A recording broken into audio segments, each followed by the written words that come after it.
It's summertime, and of course that means it's family reunion time. And what's a family reunion without playing cards? Custom playing cards.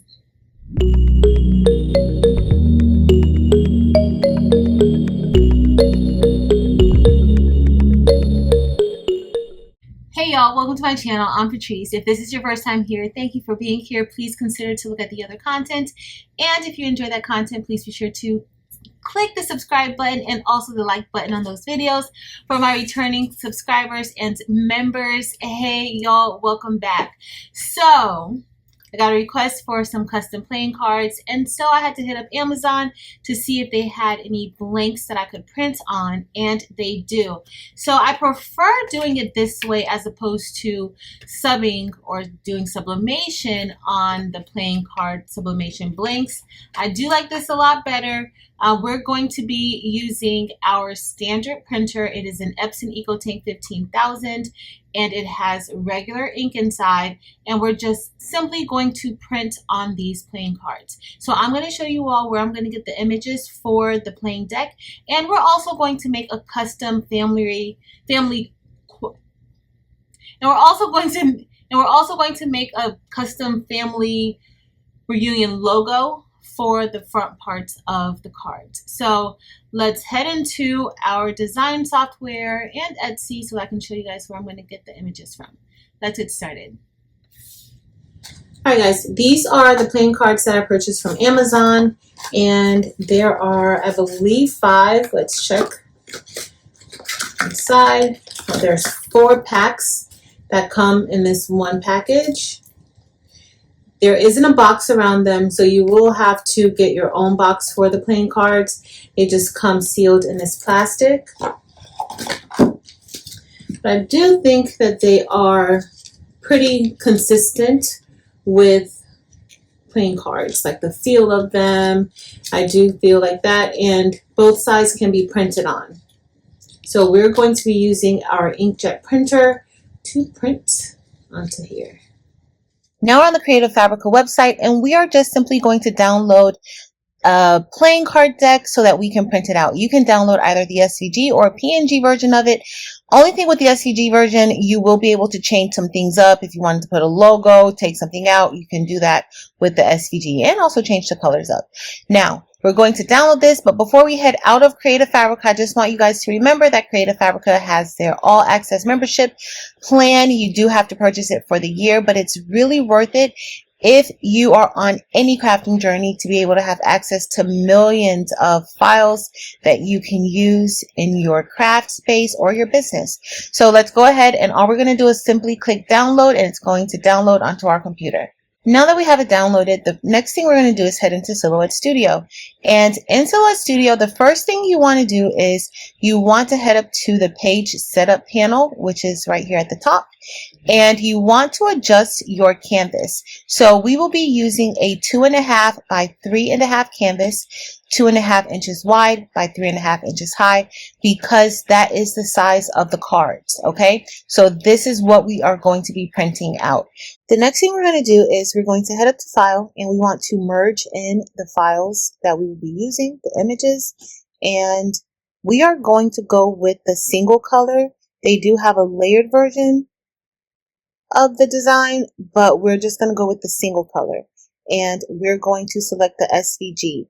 They have other file formats that you could use: PNG, JPEG, DXF, EPS, and AI, but we are going to be using the SVG file format. And I am just going to select this first one, which is the Ace.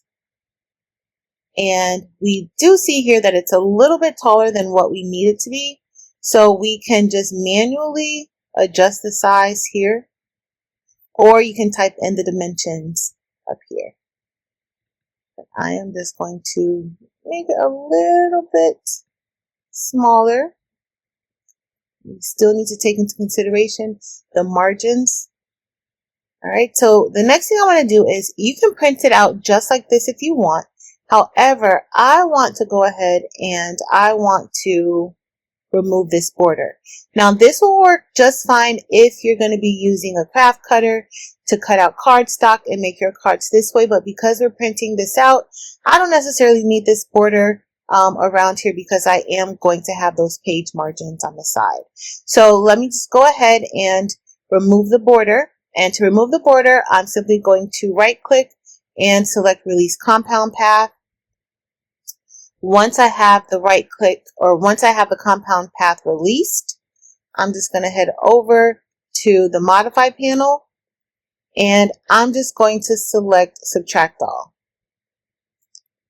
I hit Subtract All, and that will remove everything that I need. All right. It also removes a few things that I don't need. So, or that I did need. So I'm just going to select this right here. We're going to make a duplicate copy, and I'm just going to put this right here in the corner because it's all I want to print. Now, if you have like a logo or something that you might want to put in the background or put something else around here, you can.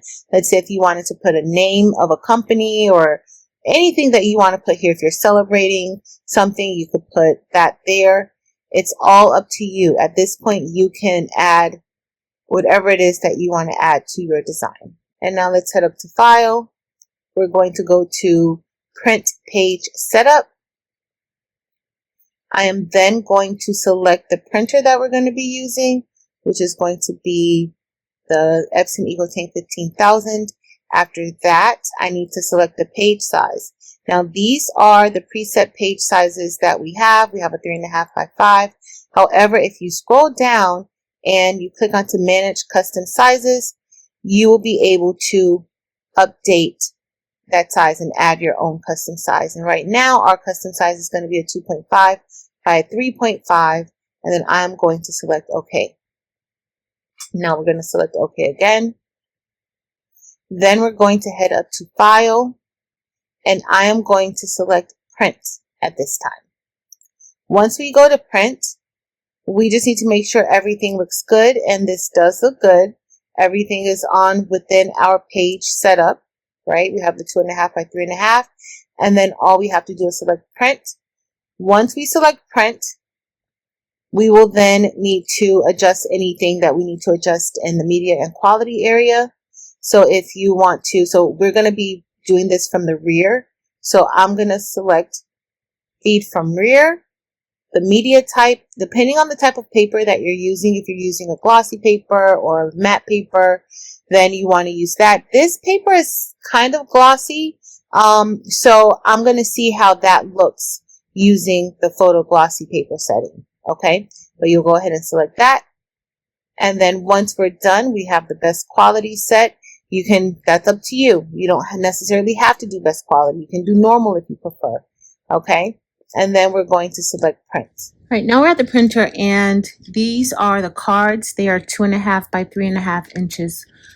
So 2.5 inches wide by 3.5 inches long. So you want to place this in the back, but you want to make sure you adjust the printer or the paper tray so that this is snug within the 2 frames of the paper tray. Okay, so when you take it into the back, you put it in the slot, you're just going to close it in so that it fits this particular paper. It is very small, so you want to make sure that that is done correctly. Okay, so all right, guys, I just want to show a close-up of the back of the printer so that you can see how to adjust the slots so that the cards can fit in properly. This is very important so that it can feed through. The cards are very small, so you want to make sure you get it adjusted before sliding those cards in, because it's hard trying to pick those cards from in that little space. All right, so now we're going to get ready to print, and I'm just adjusting my printer, just letting it know that the paper size is correct based on my print settings. And as you see, the cards are coming out. Now, when I first started printing them out, I was printing them out 2 at a time because I'm printing 2 decks.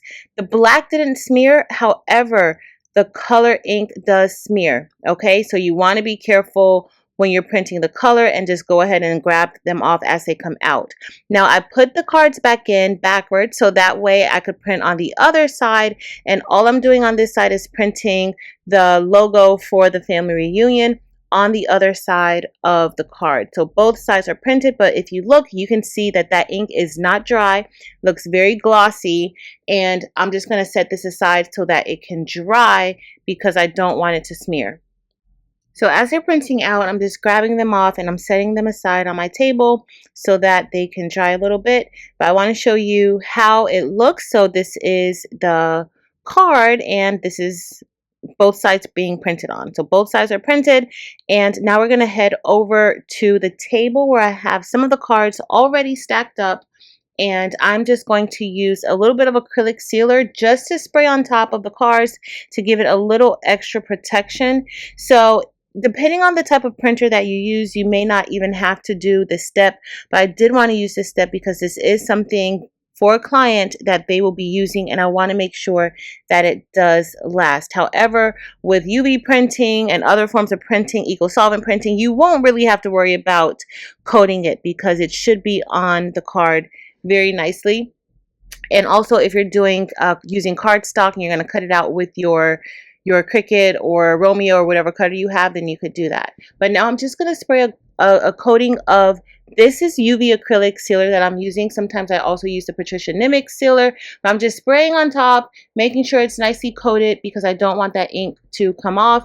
And I'm also going to go ahead and do it on the other side once this dries. So you do want to let it dry, and then you'll be able to package this up and give these as gifts, use them, or maybe sell them to potential customers who may be in the need for custom playing cards. All right, y'all, so we're all done with making our custom playing card deck for the family reunion, and everything turned out really, really good. This did take a little bit of time because I did need to make sure everything was flowing through the printer correctly. I used the Epson EcoTank 15,000, and also I needed to give each card some drying time because when the ink is applied, it does come out a little wet, and so if another card goes on top of it, it's going to smear that card, and then it's also going to mess up the back of the card that's most recently printed. So I had to kind of take them out, and I had to print 2 of these decks out. So that did take up a lot of my time doing this with a home printer. So the next time I could possibly use my UV printer or another printer, no matter which setting I used, whether it was glossy or coated paper setting or matte paper setting, it's still this material. It just needs time for the ink to dry on it before you can proceed to the next step. But that's pretty much it, y'all. We have our full playing deck of cards, and I must say, I think they look pretty good. So if you enjoyed this video, please be sure to give it a thumbs up. If you learned anything, please let me know in the comment section below. Also, head over to Facebook, Instagram, and TikTok and join the Craftable Things communities there as well. But that's it for today, y'all. Thank you all so much for watching. Until next time.